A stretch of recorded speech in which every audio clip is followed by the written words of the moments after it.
Hostage and truce negotiations between Israel and Hamas have officially broken down. Both sides prepare for major escalations in the fighting. Meanwhile, in Gaza, the IDF has officially announced the launching of Operation Gideon's Chariots. Massive airstrikes were reported as tens of thousands of soldiers are mobilized in the Strip. On the humanitarian front, Israel has allowed the entrance of humanitarian aid for the first time in over 2 months into the Gaza Strip.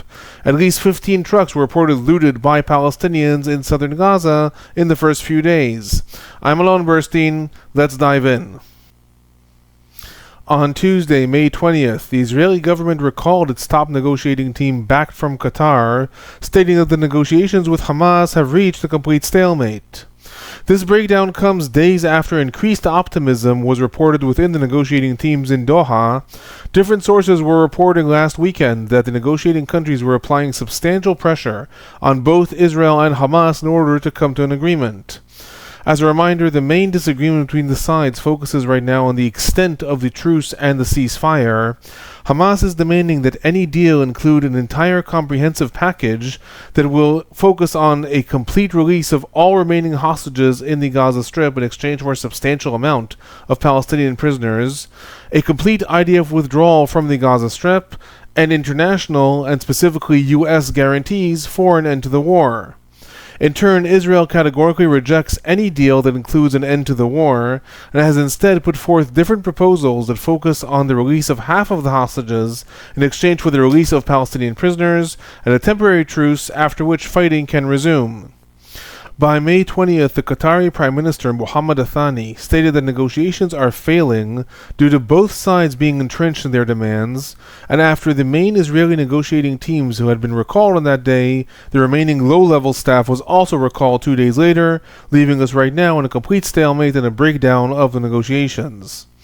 In terms of the current hostage situation, again, this is just a reminder, after the release of Idan Alexander, there are currently 58 hostages who remain held in captivity in the Gaza Strip.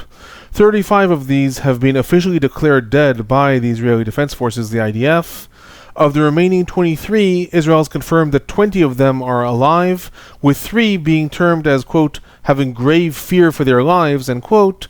I will say that is a term that is commonly used by the IDF when there is substantial evidence that a hostage is dead, but that evidence is not conclusive enough to officially declare this. Earlier in the week, Israeli Prime Minister Netanyahu also said that Israel is treating 20 hostages as though they are alive and that there are up to 38 bodies that are held in the Gaza Strip.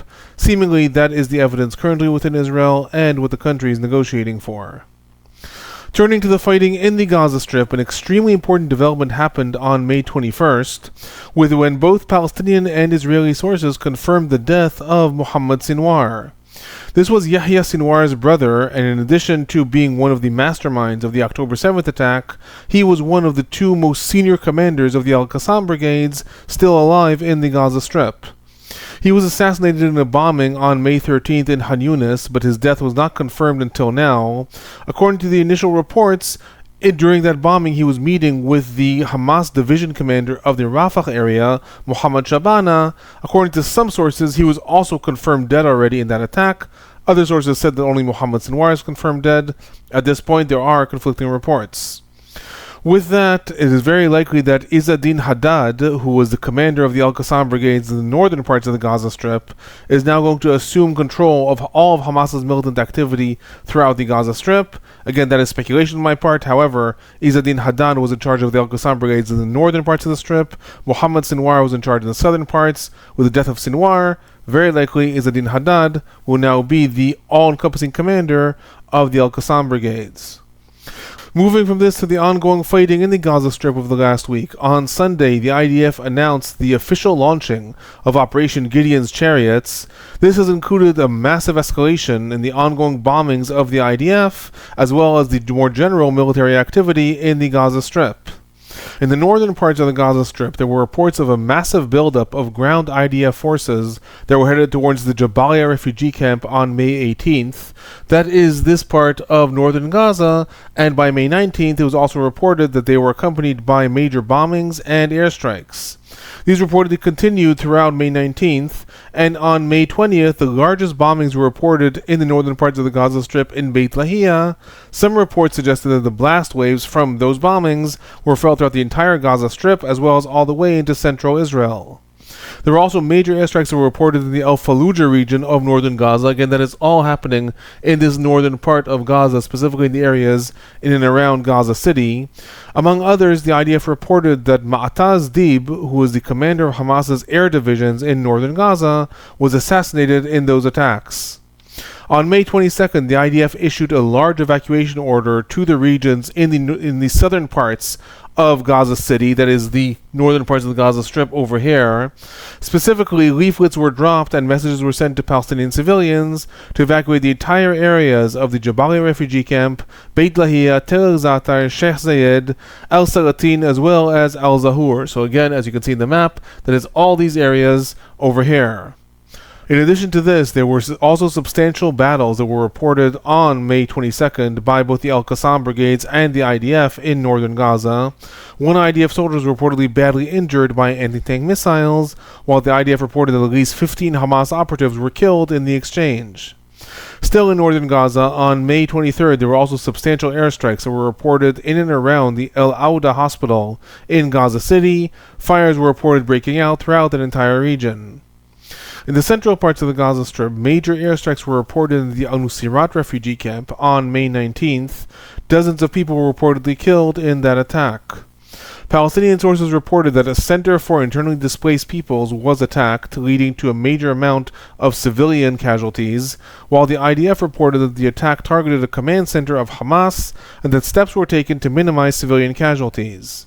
There were also major airstrikes that were reported in the Deir el-Balah region throughout the week, with the most major ones being on May 20th. So again, that is all in central Gaza, and Deir el-Balah over here, and Nuseirat refugee camp over here. Meanwhile, in the southern parts of the Gaza Strip, the focus of the fighting has been in and around Khan Yunis, that is the largest city in Gaza. On May 18th, there were reports of massive IDF ground units that had been centered around and entering the different parts of the city. By May 24th, it was reported that these forces are being accompanied by significant military engineering units, including large amounts of bulldozers and heavy equipment. On May 19th, the Israeli military signaled its intent to vastly expand its activity in the area, issuing the largest evacuation order to the entire region of Khan Yunis and all of its satellite areas, calling upon all civilians to evacuate to the Al-Mawasi refugee camp. So as you can see in the map, that is calling upon all civilians in this area of Al-Qarara, Khan Yunis, and the Al-Basan region to all evacuate westward towards the Al-Mawasi humanitarian zone that is here next to the sea. On that same day, massive airstrikes were also reported throughout the entire area, and these continued on May 20th, when light bombs were also reported in Khan Yunis, and Palestinian sources also reported that an entire building complex, known as the A4 buildings in the Hamid region, were attacked and completely destroyed. Intensive fighting was also reported on the ground in Khan Yunis on May 21st, and airstrikes also continued throughout the next days. Among these airstrikes, one of the largest ones occurred on May 24th, when a building in Khan Yunis was attacked, reportedly leading to the deaths of 9 children from a single family. This story caught a lot of international headlines, among others since the mother of the family, Ala al-Najjar, is a pediatrician in the Nasser hospital in Khan Yunis, and reportedly the dead children had been brought to the hospital and were identified by her while she was treating them. Responding to a lot of media inquiries, the IDF reported that the Air Force had targeted suspicious militant activity in Khan Yunis in that airstrike, and added that civilians had been ordered to evacuate the area in previous days in order to protect their lives. The military also added that it is exploring these allegations of uninvolved civilians that have been killed in the attack. I will say that all told, the Palestinian Health Ministry in the Gaza Strip reported that 629 Palestinians have been killed in the Gaza Strip over the past week, bringing the total number of Palestinians killed in the Gaza Strip since the war began to 53,901. I will also say that it's important to remember that the Palestinian Health Ministry in the Gaza Strip does not distinguish between civilians and militants. It simply reports the entire number of Palestinians that have been confirmed dead in the Gaza Strip. In turn, the Israeli Defense Forces do not report how many Palestinians in total they estimate have been killed in the war. However, the IDF has said that it estimates between 16,000 and 17,000 militants have been killed thus far in the ongoing fighting. Amidst the intensifying fighting in the Gaza Strip and these increased airstrikes, throughout the past week there was also an increase in rocket fire by Palestinian militants targeting the areas in southern Israel. On May 18th, 2 rockets were fired towards the Kisufim region, that is this region in Israel and the areas surrounding the Gaza Strip. And on May 21st, 4 rockets were fired towards the areas of Ashkelon, Zikim, and Netiv Asara. So that's targeting this area of Zikim here, Netiv Asara here, and Ashkelon is out of the region of that map, but it is one of the biggest cities in southern Israel over here. In addition to that, rockets were also fired towards southern Israel on May 23rd. In all of those incidents, the rockets were either intercepted by Iron Dome or landed in open areas. Looking at this escalation more broadly, I will say while a lot of information has been published about what the IDF's Operation Gideon's Chariots may include, I already published this in a previous video that I recorded on May 6th, and thus I'm not going to talk about that here in depth. I will say I'll put a link to that video in the first comment below if you want to learn more about what the IDF may be planning as part of this operation. More broadly, however, over the past week there were several leaks about what Israel may be planning once the IDF completes this operation. On May 18th, the British Sunday Times reported that as part of this operation, the IDF plans on dividing the Gaza Strip into 3 distinct territories, adding another corridor along the Kisufim area, and establishing checkpoints between the different regions in order to control the movement of the populations. What that would mean is that in addition to the Morag corridor that goes along here and divides Rafah from the rest of the Strip, and the Netzarim corridor that goes along here and separates northern Gaza from the rest of the Strip, possibly the IDF is planning another corridor here in the Kisufim area that would divide the Gaza Strip again into those distinct areas. On May 22nd, an Israeli report also stated that the IDF plans to take over between 70 to 75% of the territory of Gaza and create a quote-unquote mini Gaza where the population will be concentrated, with senior Israeli officials stating that the aim is to disconnect Hamas from the Palestinian population and create checkpoints to control areas where Hamas cannot operate. Now, again, I emphasize that all those reports are based on anonymous leaks and speculation with regards to Israel's plan. At this point, we don't fully know what the IDF is planning, how this will actually come to the fold, or what will be Israel's plans later on. However, I'll also say that some of these reports are consistent with the ongoing fighting and evacuation orders that the military has issued until now, so possibly there's at least some truth, or at least a trajectory in understanding what Israel's planning. In addition to these, on May 21st, Israeli Prime Minister Netanyahu also stated in a press conference that regardless of the future outcomes or potential deals, Israel will have, quote, full security control over Gaza by the end of the war, end quote.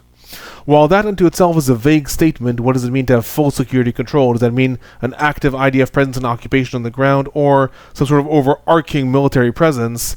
This does indicate that Israel is planning to have some control over what is happening in the Gaza Strip, possibly implying what the IDF hopes to achieve by adding these control corridors and checkpoints for the population. Again, that's speculation on my part. I'm just piecing together all those different leaks with regards to what Israel might be planning after the completion of this operation, Gideon's Chariots. I will say also that it was reported throughout the week that Israel plans on taking Operation Gideon's Chariots to the next level on May 24th. I'm currently recording this on the evening of May 24th, and until now there's been no reports on substantial advances of ground forces in the Gaza Strip. Possibly there will be more reports in the coming hours. Obviously I'll report more as things develop. Turning from this to the humanitarian front in the Gaza Strip, there were major developments over the past week, with Israel allowing humanitarian aid to enter into the Gaza Strip for the first time in over 2 months. On May 18th, Israel reported for the first time that it was contracting with the Gaza Humanitarian Foundation. That was, I remind everyone, a humanitarian foundation that was announced by the U.S. Special Envoy to the area, Steve Witkoff, to set up secure distribution sites in the Gaza Strip, which will be under IDF protection and will have also U.S. companies distributing humanitarian aid. According to reports, 4 distribution sites are currently being established.